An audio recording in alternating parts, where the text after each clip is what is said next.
I'm back with more hot takes that I'll probably get canceled for sharing on YouTube once I become famous or a public figure or someone that has to be responsible for what I say. Number one, being vegetarian, being vegan, caring about the environment. A paper straw instead of plastic straw mostly is virtual signaling and doesn't really actually do anything. I am not a global warming climate change denier. The climate certainly is changing and everything is definitely going to badness. As a Christian, I believe the world is definitely getting worse and the end will come at some point. But you putting vegan or vegetarian or meat hater or going out to protest with a picket isn't going to change a thing.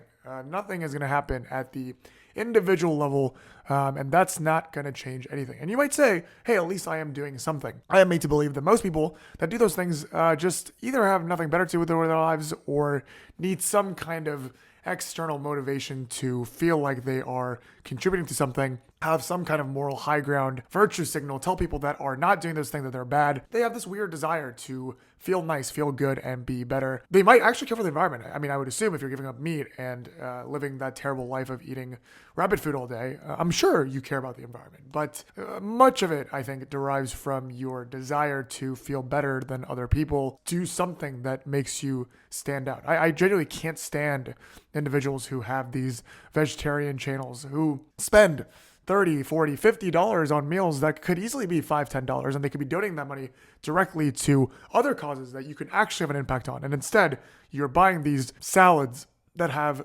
$40 kales and all these visually looking good impossible burgers and these fake meats, frankly, probably don't even help the environment. I've actually read research that show that these vegetarian meals hurt the environment due to how much water it uses or all these different processes that it must go through. I think this further contributes to people that only do thrift shopping or only use paper straws. Sure, I'm sure doing that is ideally better than not doing that, but so much of it is for the social media. So much of it is for the aesthetic. I have yet to see anyone that does that but doesn't post about it. They need to make it known that they do it. And people might argue that's because they want other people to also do it. But don't sit there and tell me that you don't feel good or you feel like you're better than that people that doesn't do it. And you don't feel like when you post that on Instagram, you love the attention that you get from it and people saying, oh my gosh, you're a vegetarian, you're a vegan, you thrift shop, you reuse clothes. I'm all for people standing for causes they care about, but I fail to believe that this is all for the good. And more importantly, don't think that you doing that at an individual level, even thousands of people doing that, is going to change a thing in the direction that we're headed. Number two, every action, and I got flamed for this on Twitter for saying this once, every single action is derived from selfishness. I am kind of confused how this is even a hot take. We're human beings.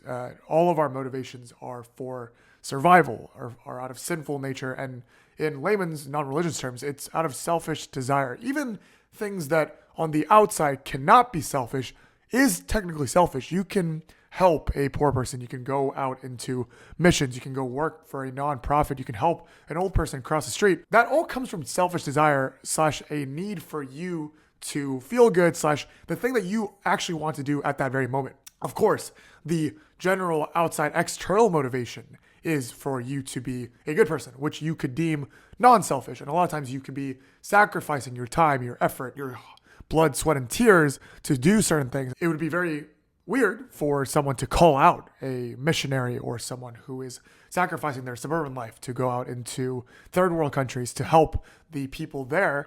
Selfish. That would be a really weird, wrong thing to say. But you can't deny that even those people externally, internally, their motivations come from selfishness. It's all derived from your need to do something, your desire to do something. Even when I would raise my hand during class to answer something, that is to show off that I know something or to gain more points for that class. The reason why I make this video is because I make money off of these monetized content and I get clout from saying I make YouTube videos that get some level of views. The reason why we do anything at all is definitely out of selfish desire. And I truly don't even understand why people can disagree with this. I would argue there's a scientific basis behind things that come from selfish nature. I would go a step further and say that the nature of mankind, whether you're religious or not, is bad. There is no good person on earth. You could theoretically say that if you can quantify badness and goodness, there are people that their goodness outweighs the badness. But at the core of it, human beings are for their own, if not for their own selfish desire. There's, of course, parents that could sacrifice their lives for their children. There's people that would do that for their friends.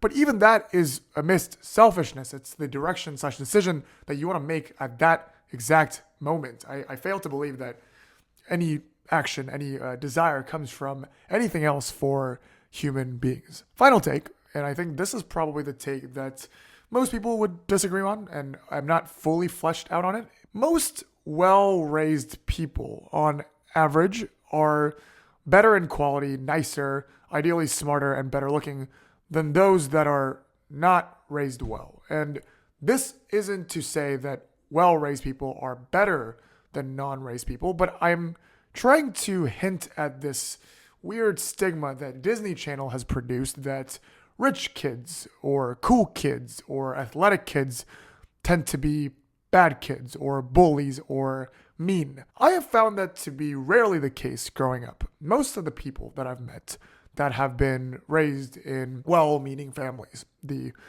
kosher way of saying that, kids that have come from rich neighborhoods, kids that I've met that have gone to good colleges, kids that were athletes, kids that were smart, tend to, on average, be good people. I know that contradicts me earlier saying that there's no such thing as good people, but in layman's way of explaining good versus bad, the people that have been loved, that have been raised in stable families, on average, are good people. I think we're almost made to believe it, and we secretly want such people to be bad people because it's not fair when they have it all. It'd be weird for a rich kid to be nice. It'd be weird for a good-looking kid to be nice. It'd be weird for a loved kid to be nice because that's unfair. They need to be missing something. They have to be having something that you might not deem as a worthy quality, which is being a good person. But on average, most of the time, the people that are raised well, that have parents that have loved them, that have directed them the right way, that have come from stable family situations and circumstances, that have had the education that has taught them that certain things are right and certain things are wrong, tend to be good kids. I've been rarely surprised where I meet someone of good quality and I talk to them about their life. And a lot of times, most of the times, it's kids who come from loving families. The one catch here, and I want to catch this before the comments go off, there are also people that come from maybe lower socioeconomic classes, people that may have not come from the most richest families that also have phenomenal parents that have done their absolute best, even amidst the circumstances, to love. And those kids are also phenomenal. I truly commend those parents the most, even compared to the rich parents, because that's a very, very hard thing to do, to sustain that family environment, to love that child, even amidst difficult circumstances. But if I had to bet, if I had to make a statistical claim, the kids who were raised in great environments are obviously going to do well. So I think it's important to get rid of that bias when you see a rich kid or a good-looking kid to think that person is probably a snake or probably a bad person, probably going to treat me poorly. I have rarely seen that to be the case in any environment that I go to. I'm going to keep doing these. I love hot takes. I have so many hot takes that I think I've been censoring myself. A lot of times when I do hot takes, people are like, those aren't even that hot. So maybe I just keep making it hotter and hotter and hotter and see where the line is drawn and I drop 15,000 subscribers. As always, I thank you guys for watching. I hope you're not upset, but if you're upset, please fight back at me. In summary, in case you do want to fight and you forgot, I think all this environment caring stuff is mostly for virtual signaling and doesn't actually do anything. I think every human action derives from selfish desires. And thirdly, I think people that are raised well, that are in good circumstances, that are loved, that have great characteristics, are typically good people. And you should not be biased against them based on the Disney Channel. And on that note, I'll see you guys next time. Let's go.